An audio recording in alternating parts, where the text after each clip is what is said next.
Okay, right now we're going to target the piriformis muscle, which is a muscle right inside of your gluteal area. And we're going to stick that foam roller right underneath our butt.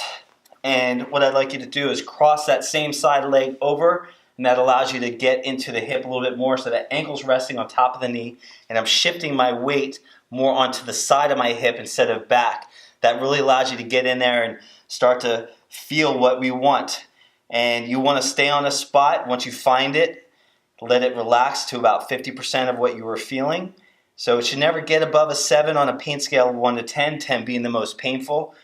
And once you find that tissue relaxes, then you move on to the next spot. Now, you want to play around with some different types of rollers. So I'm also going to use a lacrosse ball or a softball to get into the same area. Same position, cross, and this is definitely firmer and it's more precise. So you want to still stay with that pain, not getting above a 7.